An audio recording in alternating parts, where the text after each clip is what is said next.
ಆಕಾಶವಾಣಿ ಮೈಸೂರು. ಇದು ಕರ್ನಾಟಕ ರಾಜ್ಯ ಮುಕ್ತ ವಿಶ್ವವಿದ್ಯಾನಿಲಯದ ವಾಣಿ. KSOU ಮುಕ್ತವಾಣಿ ಕರ್ನಾಟಕ ರಾಜ್ಯ ಮುಕ್ತ ವಿಶ್ವವಿದ್ಯಾನಿಲಯದ ಅಧ್ಯಯನ ಅವಕಾಶಗಳನ್ನು ಕುರಿತ ಪ್ರಾಯೋಜಿತ ಬಾನುಲಿ ಸರಣಿ. ಎಲ್ಲರ ಮನೆಗೂ ಎಲ್ಲರ ಮನಗೂ ವಿಶ್ವಜ್ಞಾನವನ್ನು ನೀಡುವ ವಾಣಿ. ಪ್ರಾಯೋಜಕರು ಪ್ರಸಾರಾಂಗ ಕರ್ನಾಟಕ ರಾಜ್ಯ ಮುಕ್ತ ವಿಶ್ವವಿದ್ಯಾನಿಲಯ ಮೈಸೂರು. ಯಾವುದೇ ಪದವಿ ಕಲಿಯಲು ಇರುವುದು ಮುಕ್ತ ವಿಶ್ವವಿದ್ಯಾನಿಲಯದ ವಾಣಿ. ಕೇಳಿ KSOU ಮುಕ್ತವಾಣಿ. ಕರ್ನಾಟಕ ರಾಜ್ಯ ಮುಕ್ತ ವಿಶ್ವವಿದ್ಯಾನಿಲಯದಲ್ಲಿ ಇರುವ ಅಧ್ಯಯನ ಅವಕಾಶಗಳನ್ನು ಕುರಿತಂತೆ ವಿಶ್ವವಿದ್ಯಾನಿಲಯದ ಕುಲಪತಿಗಳಾದ ಪ್ರೊಫೆಸರ್ ಶರಣಪ್ಪ ವಿ ಹಲಸೆ ಅವರೊಂದಿಗೆ ಸಂವಾದ. ಪ್ರೊಫೆಸರ್ ಶರಣಪ್ಪ ವಿ ಹಲಸೆ ಅವರೇ, ನಮಸ್ಕಾರ. ನಮಸ್ತೆ ಸರ್. ನಮಸ್ತೆ. ಕರ್ನಾಟಕ ರಾಜ್ಯ ಮುಕ್ತ ವಿಶ್ವವಿದ್ಯಾನಿಲಯಕ್ಕೆ ಪ್ರಶಸ್ತಿ ದೊರಕಿದೆ. ರಾಷ್ಟ್ರದಾದ್ಯಂತ ನೀವೇ ನಂಬರ್ 1 ಅನ್ನೋದನ್ನು ಘೋಷಣೆ ಮಾಡಲಾಗಿದೆ. ಹೇಗನ್ಸುತ್ತೆ ಸರ್? ನನಗೆ ಇದು ಬಹಳ ಖುಷಿ ಕೊಡ್ತದೆ. ಯಾಕಂದರೆ ನಾನು ಕರ್ನಾಟಕ ರಾಜ್ಯ ಮುಕ್ತ ವಿಶ್ವವಿದ್ಯಾಲಯಕ್ಕೆ ನವೆಂಬರ್ 11, 2022 ಜಾಯ್ನ್ ಆದಮೇಲೆ ನಮಗೆ ಒಂದು ಕಂಡೀಷನ್ ಹಾಕಿದರು ರೆಗ್ಯುಲೇಟರಿ ಅಥಾರಿಟಿ UGCದವರು. ನಾವು ನ್ಯಾಕ್ ಕಂಪಲ್ಸರಿ ಮಾಡಿಕೊಳ್ಳೇಬೇಕು ಜೂನ್ ಒಳಗಾಗಿ ಅಂತ. ನ್ಯಾಕ್ ಕಂಪಲ್ಸರಿ ಮಾಡಿಕೊಂಡ್ರೆ ನಮಗೆ ಮುಂದೆ ಅವರು ಅಡ್ಮಿಷನ್ ಅನುಮತಿ ಕೊಡ್ತಾರೆ, ಇಲ್ಲೋದ್ರಿಲ್ಲ ಅಂತ. ಆವಾಗ ನಾನು ಪ್ರಯತ್ನ ಮಾಡಿ ಒಂದು 2-3 ತಿಂಗಳಲ್ಲಿ ವ್ಯವಸ್ಥೆಯನ್ನು ಮಾಡಿಕೊಂಡು ಮೇ 23ರಲ್ಲಿ ನ್ಯಾಕ್ A+ ಅನ್ನು ಪಡೆದುಕೊಂಡೆವು. ಅದು ಆದಮೇಲೆ ಕೋರ್ಸ್ಗಳನ್ನು ಮೊದಲು 29 ಕೋರ್ಸ್ಗಳಿದ್ದು, ಅದನ್ನು ಬಿಟ್ಟು ನಾವು ಅನೇಕ ವಿಶ್ವವಿದ್ಯಾಲಯಗಳಲ್ಲಿ ಬೇರೆ ಬೇರೆ ಕೋರ್ಸ್ಗಳನ್ನು ಪ್ರಾರಂಭ ಮಾಡಬೇಕಂತ ಹೇಳಿ ನಾವು ಪ್ರಪೋಸಲನ್ನು ಅಂದ್ರೆ ಅಲ್ಲಿ UGC ಏನು ಮಾಡ್ತಾರೆ ಅಂದರೆ ನಮಗೆ ಮಾಹಿತಿಯನ್ನು ಪಡ್ಕೊಂಡು PPR ಅನ್ನು ಸಬ್ಮಿಟ್ ಮಾಡಿದ ಮೇಲೆ ಅವರು ನಮಗೆ ಸಬ್ಜೆಕ್ಟ್ಗಳನ್ನ ಅಲಾಟ್ ಮಾಡ್ತಾರೆ. ಹಾಗೆ ನಾವು ನಮ್ಮ ವಿಶ್ವವಿದ್ಯಾಲಯದಿಂದ ನ್ಯಾಕ್ A+ ಆದ ನಂತರ ನಮಗೆ 10 ಆನ್ಲೈನ್ ಪ್ರೋಗ್ರಾಮ್ಗಳನ್ನು ನಾನು ಪ್ರಪೋಸಲ್ ಕೊಟ್ಟೆ ಮತ್ತು 49 ಪ್ರೋಗ್ರಾಮ್ಗಳನ್ನು ಆಫ್ಲೈನ್ ಪ್ರೋಗ್ರಾಮ್ಗಳನ್ನು ಪ್ರಪೋಸಲ್ ಕೊಟ್ಟಿದ್ದಾಗ ಅವು ಎಲ್ಲ ಪ್ರೋಗ್ರಾಮ್ಗಳನ್ನು ನಮಗೆ ಸ್ಯಾಂಕ್ಷನ್ ಮಾಡಿ ಕೊಟ್ಟಿದ್ದರು. ಹೀಗಾಗಿ ಎಲ್ಲ ಆಲ್ಮೋಸ್ಟ್ ಈಗ ಇಲ್ಲಿವರೆಗೆ 2022ರಿಂದ ಅಕ್ಟೋಬರ್ ಈಗ 25ರವರೆಗೆ ನಾವು ನಮ್ಮ ವಿಶ್ವವಿದ್ಯಾಲಯದಲ್ಲಿ ನ್ಯಾಕ್ A+ ಆದಮೇಲೆ ಎಲ್ಲ ಸಬ್ಜೆಕ್ಟ್ಗಳಲ್ಲಿ ವಿದ್ಯಾರ್ಥಿಗಳ ಸಂಖ್ಯೆನೂ 2-3 ಪಟ್ಟು ಹೆಚ್ಚಾಗಿದೆ. ಮತ್ತು ಪ್ರತಿಯೊಂದು ಜಿಲ್ಲೆಗೆ ಹೋಗಿ ನಾನು ಪ್ರೆಸ್ ಮೀಟ್ ಮಾಡಿದ ತಕ್ಷಣ ನಮ್ಮ ವಿಶ್ವವಿದ್ಯಾಲಯ ಅಕಾಡೆಮಿಕಲಿ ನ್ಯಾಕ್ A+ ಪಡ್ಕೊಂಡಿದ್ದು ತಿಳ್ಕೊಂಡು ಎಲ್ಲ ವಿದ್ಯಾರ್ಥಿಗಳು ಅವರಿಗೆ ಅಡ್ಮಿಷನ್ MBA ಆಗಲಿ MCA ಆಗಲಿ ಮತ್ತು ಅನೇಕ ಸೈನ್ಸ್ ಕೋರ್ಸ್ಗಳಲ್ಲಿ ಸರ್ಟಿಫಿಕೇಟ್ ಕೋರ್ಸ್ಗಳಲ್ಲಾಗಲಿ ಸೋಷಿಯಲ್ ಸೈನ್ಸ್, ಹಿಸ್ಟ್ರಿ, ಕಾಮರ್ಸ್ ಎಲ್ಲ 2-3 ಪಟ್ಟು ಹೆಚ್ಚು ಅದು ಸ್ಟೂಡೆಂಟ್ಸ್. ಅದ್ರ ಜೊತೆನೆ ಅದೇ ವರ್ಷ ನಮ್ಮ ಯಂಗ್ ಟೀಚರ್ಸಿಗೆ ಇಂಡೆಕ್ಸ್ ಇನ್ಕ್ರೀಸ್ ಮಾಡಬೇಕು ಮತ್ತು ಸೈಟೇಷನ್ ಅನ್ನು ಇನ್ಕ್ರೀಸ್ ಮಾಡಬೇಕು, ರಿಸರ್ಚ್ ಫೀಲ್ಡ್ನಲ್ಲಿ ಇನ್ಕ್ರೀಸ್ ಮಾಡಬೇಕಂತ ಎಲ್ಲ ಟೀಚರ್ಸ್ಗಳಿಗೆ ಒಂದು ಹುರಿದುಂಬ ಸಲುವಾಗಿ 10 ಜನರನ್ನ ಸೆಲೆಕ್ಟ್ ಮಾಡಿ ಒಬ್ಬೊಬ್ಬರಿಗೆ 1 ಲಕ್ಷವನ್ನು ಕೊಟ್ಟು ರಿಸರ್ಚ್ ಮಾಡಬೇಕಂತ ನಾನು ಅವರಿಗೆ ಹೇಳಿದೆ. ಅವರು ಅದೇ ಥರ ರಿಸರ್ಚನ್ನು ಮಾಡಿದ್ದಾರೆ, ಪಬ್ಲಿಕೇಶನ್ಸ್ಗಳನ್ನು ಮಾಡಿದ್ದಾರೆ, ಇನ್ನು ಕೆಲವರು ಮಾಡ್ತಾ ಇದ್ದಾರೆ. ರಿಸರ್ಚ್ನಲ್ಲಿನೂ ನಮ್ಮ ವಿಶ್ವವಿದ್ಯಾಲಯದಲ್ಲಿ UGC ಪ್ರಕಾರ teaching, learning, research and extension. ಈಗ ಟೀಚಿಂಗ್, ಲರ್ನಿಂಗ್ ಆಯಿತು, ರಿಸರ್ಚ್ ಆ್ಯಂಡ್ ಎಕ್ಸ್ಟೆನ್ಷನ್ ಸಲುವಾಗಿ ಬೇಕಾಗಿತ್ತು. ರಿಸರ್ಚ್ ಸಲುವಾಗಿ ಅನೇಕ ಕಾರ್ಯಕ್ರಮಗಳು ಮಾಡಿದೆ, ಕಾನ್ಫರೆನ್ಸ್ಗಳನ್ನು ಮಾಡಿದೆ, ನ್ಯಾಷನಲ್ ಮತ್ತು ಇಂಟರ್ನ್ಯಾಷನಲ್ ಕಾನ್ಫರೆನ್ಸ್ ಮಾಡಿದೆ. ಹೀಗಾಗಿ ಎಲ್ಲ ರಿಸರ್ಚ್ನಲ್ಲಾಯಿತು ಮತ್ತು ಎಕ್ಸ್ಟೆನ್ಷನ್ ಪ್ರೋಗ್ರಾಮ್ಗಳಲ್ಲಿ ಅನೇಕ ವಿದ್ಯಾರ್ಥಿಗಳಿಗೆ ಟ್ರೈನಿಂಗ್ಗಳನ್ನು ಕೊಟ್ಟೆವು ನಾವು. ನಮ್ಮಲ್ಲಿ KPSC ಆಗಲಿ, UPSC ಆಗಲಿ, PDOಗಳಲ್ಲಾಗಲಿ ಮತ್ತು ಬ್ಯಾಂಕ್ ಎಕ್ಸಾಮಿಗೆ ಸಲುವಾಗಲಿ ಹೀಗೆ 50 ದಿವಸಗಳ ಟ್ರೈನಿಂಗನ್ನು ಆಲ್ಮೋಸ್ಟ್ ಒಂದು 15ರಿಂದ 20 ಪ್ರೋಗ್ರಾಮ್ಗಳನ್ನು ಎಲ್ಲ ಡಿಸ್ಟಿಕ್ ವಿದ್ಯಾರ್ಥಿಗಳಿಗೆ ಒಂದು ಬ್ಯಾಚ್ನಲ್ಲಿ 300ರಿಂದ 350 ವಿದ್ಯಾರ್ಥಿಗಳನ್ನು ಎಕ್ಸ್ಟೆನ್ಷನ್ ಪ್ರೋಗ್ರಾಮ್ ಟ್ರೈನಿಂಗ್ ಸಹ ಕೊಟ್ಟಿದ್ದೆವು. ಹೀಗಾಗಿ ನಮ್ಮ ವಿಶ್ವವಿದ್ಯಾಲಯಕ್ಕೆ NRI ranking 2nd in India open university ಕ್ಯಾಟಗರಿಯಲ್ಲಿ ಕೊಟ್ಟಿದ್ದಾರೆ. ಅದು ನಮ್ಮ ವಿಶ್ವವಿದ್ಯಾಲಯ ಟೀಚಿಂಗ್, ನಾನ್ ಟೀಚಿಂಗು ಎಲ್ಲರದ್ದು ಪ್ರಯತ್ನದಿಂದ ನಮ್ಮ ವಿಶ್ವವಿದ್ಯಾಲಯದಲ್ಲಿ ಅಡ್ಮಿಷನು ಜಾಸ್ತಿ ಆಗಿದೆ ಮತ್ತು ನಮ್ಮ ವಿಶ್ವವಿದ್ಯಾಲಯ ರಿಸರ್ಚ್ ಜಾಸ್ತಿ ಆಗಿದೆ ಮತ್ತು ಇಂಟೇಕನ್ನು ಚೆನ್ನಾಗಿದೆ ಮತ್ತು ಎಲ್ಲ ವಿದ್ಯಾರ್ಥಿಗಳಿಗೆ ಅವ್ರದ್ದು ಸ್ಟಡಿ ಮಟೀರಿಯಲ್ ಎಲ್ಲ ಡಿಪಾರ್ಟ್ಮೆಂಟ್ನಿಂದ ಸ್ಟಡಿ ಮಟೀರಿಯಲ್ ಪ್ರಿಪರೇಷನ್ ಮಾಡಿ ಪ್ರಿಂಟ್ ಮಾಡಿ ಅವರಿಗೆ ಈ ವರ್ಷದಿಂದ ಕೊಡ್ತಾ ಇದ್ದೇವೆ. ಹೀಗಾಗಿ ಇದು ಎಲ್ಲ UGCದವರಾಗಲಿ ಎಲ್ಲ ರೆಗ್ಯುಲೇಟರಿ ಅಥಾರಿಟಿ ಆಗಲಿ ಅಬ್ಸರ್ವ್ ಮಾಡ್ತಾನೆ ಇರ್ತಾರೆ. ಹೀಗಾಗಿ ನಮ್ಮ ವಿಶ್ವವಿದ್ಯಾಲಯಕ್ಕೆ ನ್ಯಾಷನಲ್ ಲೆವೆಲ್ಲು ರ್ಯಾಂಕಿಂಗ್ ಫ್ರೇಮ್ವರ್ಕ್ನಲ್ಲಿ 2ನೇ ಸ್ಥಾನ ಬಂದಿದ್ದಕ್ಕೆ ನನಗೆ ಭಾಳ ಖುಷಿಯಾಗಿದೆ. ಮತ್ತು ಎಜುಕೇಷನ್ ಮಿನಿಸ್ಟ್ರ್ ಆಫೀಸ್ನಲ್ಲಿ ಏನು ಮಾಡ್ತಾರೆ ಅಂದರೆ ನಮ್ಮ ಓಪನ್ ಯೂನಿವರ್ಸಿಟಿ ಕ್ಯಾಟಗರಿಗೆ ಸಪರೇಟ್ ಮಾಡಿದ್ದಾರೆ. ಓಪನ್ ಯೂನಿವರ್ಸಿಟಿ ಕ್ಯಾಟಗರಿನಲ್ಲಿ Indira Gandhi open university central university ಇರೋದ್ರಿಂದ ಅದು ಫಸ್ಟ್ ಆಗಿದೆ ಮತ್ತು ನಮ್ಮದು 18 ಸ್ಟೇಟ್ ಯೂನಿವರ್ಸಿಟಿಗಳಲ್ಲಿ ನಮ್ಮದು ಫಸ್ಟ್ ಅನ್ನಿಸ್ತಾ ಇದೆ. ಹೀಗಾಗಿ ಬಹಳ ಖುಷಿ ಅನ್ನಿಸ್ತಾ ಇದೆ ನನಗೆ. ಪ್ರೊಫೆಸರ್ ಶರಣಪ್ಪ ವಿ ಹಲಸೆ ಅವರೇ, ಆಕಾಶವಾಣಿ ಬಗ್ಗೆ ತಮಗೆ ವಿಶೇಷವಾದ ಅಭಿಮಾನ. ಹಾಗಾಗಿ ಕಳೆದ ಸಾಲಿನಲ್ಲಿ ಕರ್ನಾಟಕ ರಾಜ್ಯ ಮುಕ್ತ ವಿಶ್ವವಿದ್ಯಾನಿಲಯದ ಮುಖವಾಣಿಯಾಗಿ ಆಕಾಶವಾಣಿ ಕೆಲಸ ಮಾಡ್ತು. ತಾವೇ ಬಹಳ ಪ್ರೀತಿಯಿಂದ ಕರ್ನಾಟಕ ರಾಜ್ಯ ಮುಕ್ತ ವಿಶ್ವವಿದ್ಯಾನಿಲಯ KSOU ಮುಕ್ತವಾಣಿ ತಾವು ಆರಂಭ ಮಾಡಿದ್ರಿ. ಆಗ ತಮ್ಮ ಒಂದು ಇಚ್ಛೆ ಏನಿತ್ತು, ಆಕಾಶವಾಣಿಯನ್ನು ಯಾವ ರೀತಿ ಪರಿಣಾಮಕಾರಿಯಾಗಿ ತಾವು ಬಳಸ್ಕೋಬಹುದು ಅನ್ನೋ ಆಲೋಚನೆ ತಮ್ಮ ಮನಸ್ಸಲ್ಲಿತ್ತು. ಈ ಸರಣಿಯ ಬಗ್ಗೆ ತಮ್ಮ ಅಭಿಪ್ರಾಯ ಏನು ಸರ್? ಕರ್ನಾಟಕ ರಾಜ್ಯ ಮುಕ್ತ ವಿಶ್ವವಿದ್ಯಾಲಯದಲ್ಲಿ ನಾನು ಜಾಯ್ನ್ ಆಗಿದ್ದ ಮೇಲೆ ನಮ್ಮ ಆಲ್ ಇಂಡಿಯಾ ರೇಡಿಯೋನಲ್ಲಿ ನನ್ನ ಫ್ರೆಂಡ್ ಶರಣಪ್ಪ ಮೇತ್ರೆ ಅಂತ ಇದ್ದರು. ಹಿಂದೆ ನಾವೆಲ್ಲ ಕ್ಲಾಸ್ಮೇಟ್ಸು. ನಾನು ಎಲೆಕ್ಟ್ರಾನಿಕ್ಸ್ ಓದಿದ್ದೆ, ಅವರು ಇಂಜಿನಿಯರಿಂಗ್ ಎಲೆಕ್ಟ್ರಾನಿಕ್ಸ್ ಬೀದರ್ದಿಂದ ಅವರು ಇಂಜಿನಿಯರಿಂಗ್ ಮುಗಿಸ್ಕೊಂಡು ಆಲ್ ಇಂಡಿಯಾ ರೇಡಿಯೋನಲ್ಲಿ ಸೇರಿದ್ರು.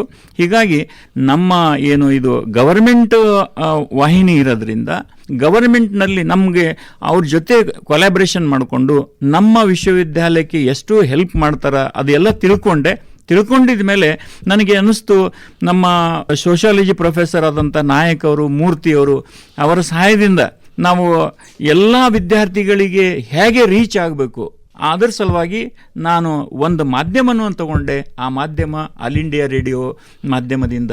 ಹೀಗಾಗಿ ನನಗೆ ಭಾಳ ಖುಷಿ ಅನ್ನಿಸ್ತು. ಯಾಕಂದರೆ ಇವರು ನಮ್ಮ ವಿಶ್ವವಿದ್ಯಾಲಯದ ಬಗ್ಗೆ ವಾರಕ್ಕೆ 2 ಸಲ ನಮ್ಮ ವಿಶ್ವವಿದ್ಯಾಲಯ ಬಗ್ಗೆ ಏನು ಸರಣಿಯಾಗಿ ಕೊಡ್ತಾ ಇದ್ದ ಪ್ರೋಗ್ರಾಮ್ಗಳನ್ನು ಎಲ್ಲರಿಗೂ ಅದು ಲೈಕ್ ಆಯಿತು ಮತ್ತು ಹಳ್ಳಿ ಜನರಿಗೆ ಭಾಳ ಜನರಿಗೆ ಮುಟ್ಟಿತು. ಹೀಗಾಗಿ ನಮ್ಮ ಏನು ಆಲ್ ಇಂಡಿಯಾ ರೇಡಿಯೋ ಅದು ಸ್ಪೆಷಲಿ ಮೈಸೂರು ಅದು ಮೂರ್ತಿಯವರಿಗೆ ಮತ್ತು ಇವರ ಸಿಬ್ಬಂದಿಯವರಿಗೆ ಎಲ್ಲರಿಗೂ ಧನ್ಯವಾದ ತಿಳಿಸುತ್ತೇನೆ.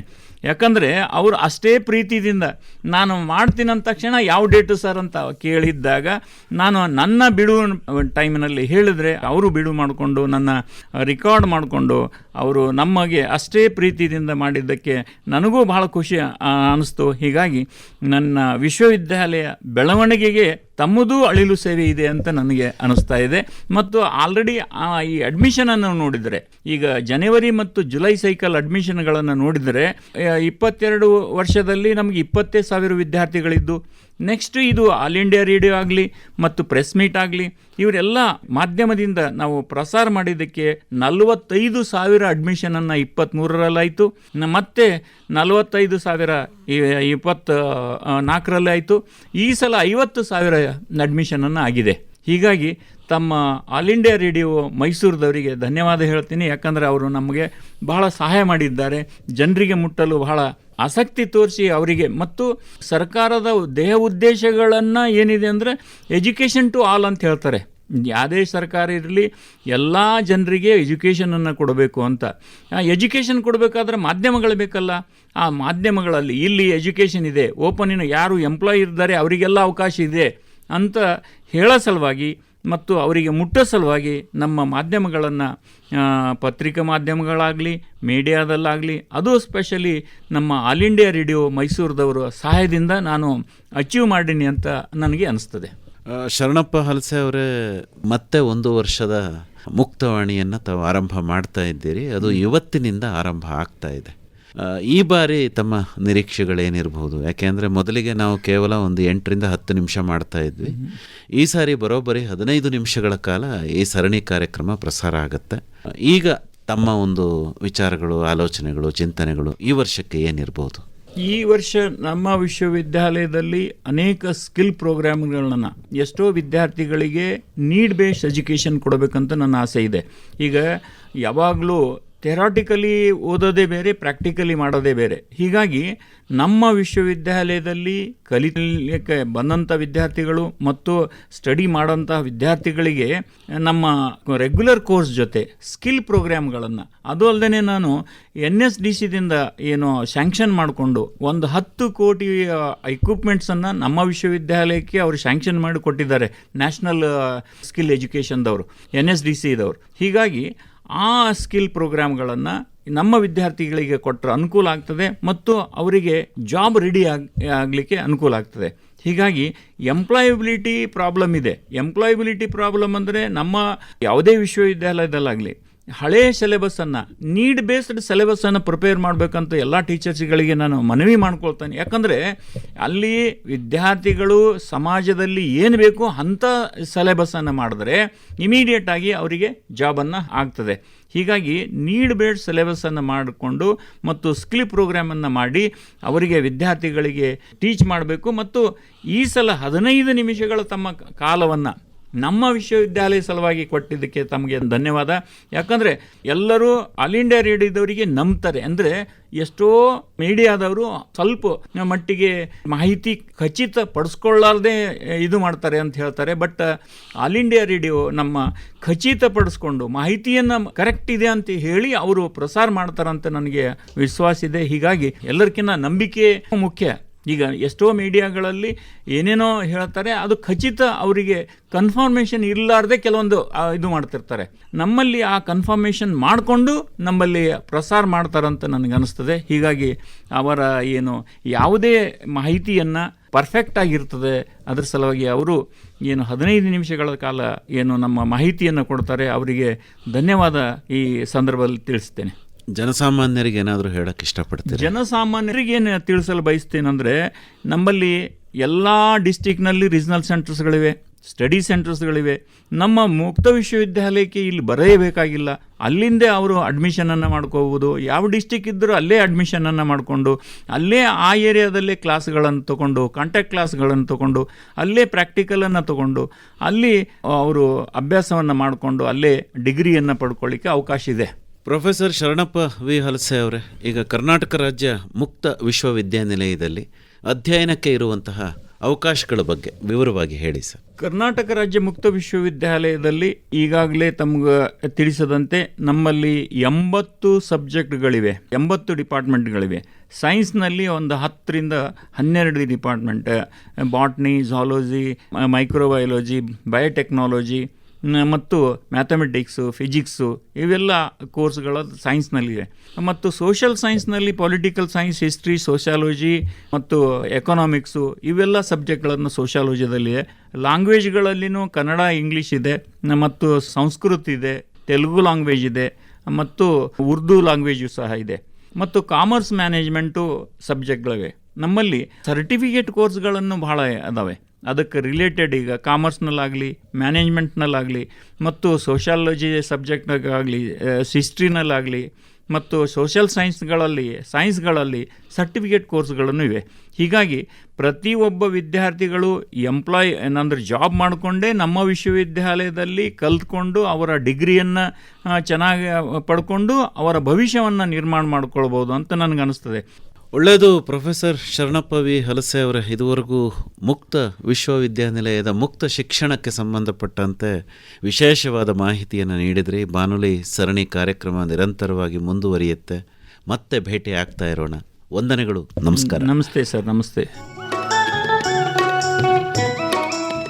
ಕರ್ನಾಟಕ ರಾಜ್ಯ ಮುಕ್ತ ವಿಶ್ವವಿದ್ಯಾನಿಲಯದಲ್ಲಿರುವ ಅಧ್ಯಯನ ಅವಕಾಶಗಳನ್ನು ಕುರಿತಂತೆ ವಿಶ್ವವಿದ್ಯಾನಿಲಯದ ಕುಲಪತಿಗಳಾದ ಪ್ರೊಫೆಸರ್ ಶರಣಪ್ಪ ವಿ ಹಲಸೆ ಅವರೊಂದಿಗಿನ ಸಂವಾದವನ್ನು ಕೇಳಿದಿರಿ.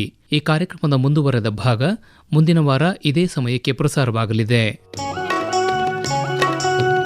KSOU ಮುಕ್ತವಾಣಿ, ಕರ್ನಾಟಕ ರಾಜ್ಯ ಮುಕ್ತ ವಿಶ್ವವಿದ್ಯಾನಿಲಯದ ಅಧ್ಯಯನ ಅವಕಾಶಗಳನ್ನು ಕುರಿತ ಪ್ರಾಯೋಜಿತ ಬಾನುಲಿ ಸರಣಿ ಕೇಳಿದಿರಿ. ಕಲಿಯಲು ಇಲ್ಲ ವಯಸ್ಸಿನ ಮಿತಿಯು, ಜೀವನಕ್ಕಿಲ್ಲ ಯಾವುದೇ ತಡೆಯು. ಕಾರ್ಯಕ್ರಮವನ್ನು ಪ್ರಾಯೋಜಿಸಿದವರು ಪ್ರಸಾರಾಂಗ ಕರ್ನಾಟಕ ರಾಜ್ಯ ಮುಕ್ತ ವಿಶ್ವವಿದ್ಯಾನಿಲಯ, ಮೈಸೂರು. ಪುಸ್ತಕ ಪಾಠ, ಅಧ್ಯಾಪಕರ ಪ್ರವಚನ, ಮಾಹಿತಿ ಅಂಗೈಲೇ ಇರುವುದು. ಶೀರ್ಷಿಕೆ ಗೀತೆ ರಚನೆ ಡಾಕ್ಟರ್ ಆರ್ ಸಂತೋಷ್ ನಾಯಕ್. ರಾಗ ಸಂಯೋಜನೆ ಹಾಗೂ ಗಾಯನ ಜಿ ಪುಷ್ಪಲತಾ. ಸಂಕಲನ ಎಸ್ ಲಕ್ಷ್ಮೀನಾರಾಯಣ. ನಿರ್ಮಾಣ ಎನ್ ಕೇಶವಮೂರ್ತಿ. ಕಲಿಯಲು ತಿಳಿಯಲು ಜಗವನು ತಿರುಗಲು ಮುಕ್ತ ವಿಶ್ವವಿದ್ಯಾಲಯವು ನಿಮ್ಮೊಂದಿಗೆ ಇರುವುದು. ಈ ಕಾರ್ಯಕ್ರಮ ಆಕಾಶವಾಣಿ ಮೈಸೂರು ಕೇಂದ್ರದಿಂದ ಮೂಡಿಬಂತು.